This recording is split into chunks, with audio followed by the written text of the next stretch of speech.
we are out here walking the dogs, and I thought we would pop in and just kind of tell you about the flights because you only really kind of saw one of them. Come on. So we moved from Colorado, and there's the dogs. They've got their pajamas on and everything. They're spoiled. So we moved from Colorado, and we had a flight from Colorado Springs to Denver, where we caught a connecting flight to Seattle, and then stayed the night in Seattle. And then the next that was morning, a questionable hotel, by the way.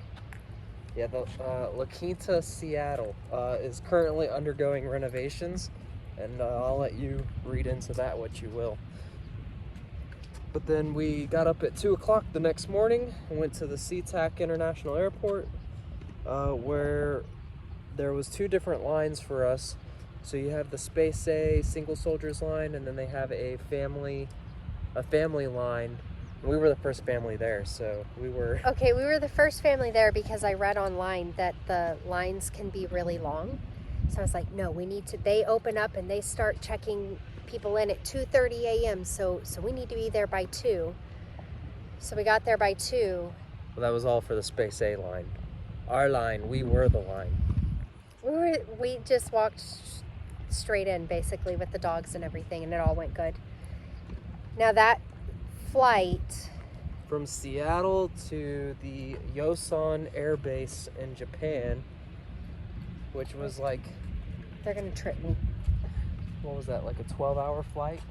Oh God, I don't know. 9 or 12-hour flight? Forever. It was a long flight. It was rough. That flight was rough. If you're making this move and you're coming this way, my recommendation is go into the world clock on your phone, add Seoul to your world clock so you know what time it is, and then when you sleep on the plane, you only sleep at the nighttime for your destination. And then you stay awake from normal wake-up time the rest of the flight. That way you kind of get a one-day head start on defeating the time zone difference jet lag. So we flew Patriot Express from Seattle to what? Yosan Air Base, Japan. Yosan, where in we Japan. then had like a 2 or 3 hour layover, where you're stuck at the terminal area. You're not allowed to leave the terminal that you guys land at. They do have a pet zone, pet relief area that you can take the dogs out to, and they have like a little corner set up as like a almost convenience shop sort of thing. Bathrooms, no smoking area, so the smokers out there just understand that you still are not smoking. And then they boarded us back onto the same plane, and then it was like a 2 or 3 hour flight from Yosan or whatever it was in Japan to the Osan Air Base in Korea, where then you'll meet with the HR folks there. They check that you've arrived, and then there's shuttles that you load all your stuff up on, and then it's about a 20-25 minute bus ride from Osan to the Camp Humphreys base. And at Camp Humphreys, regardless of where you're going, if you're a Camp Casey person or wherever, right? Whichever area you're going to, doesn't matter. Everybody in process is first at Humphreys, and then you'll go to your final destination. And how that process works, I don't know, because we're Humphreys nerds.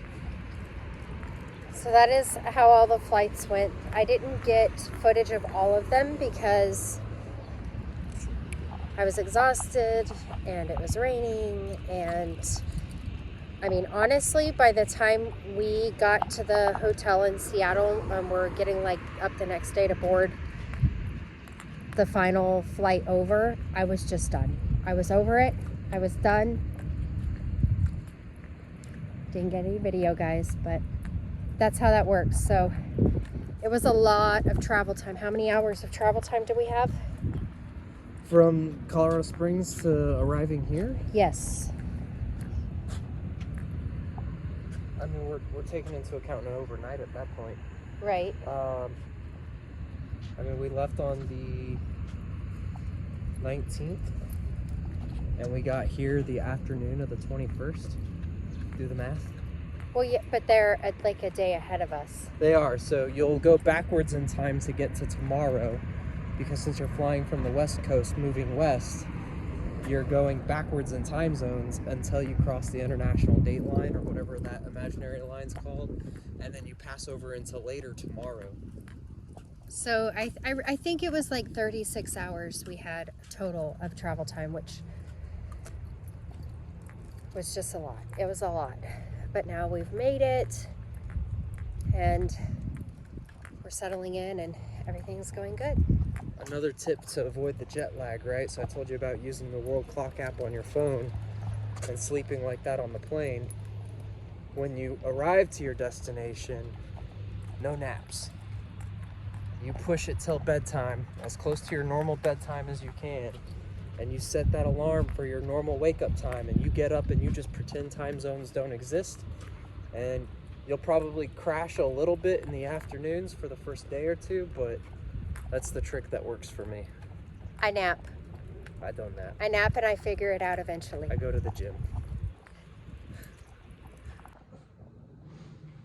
All right, guys, so this is our hotel room. We made it. We've been here a few days, so things are kind of everywhere, which is just part of hotel life. Got dinner in the microwave, lasagna. Tonight, we have this little kitchenette here.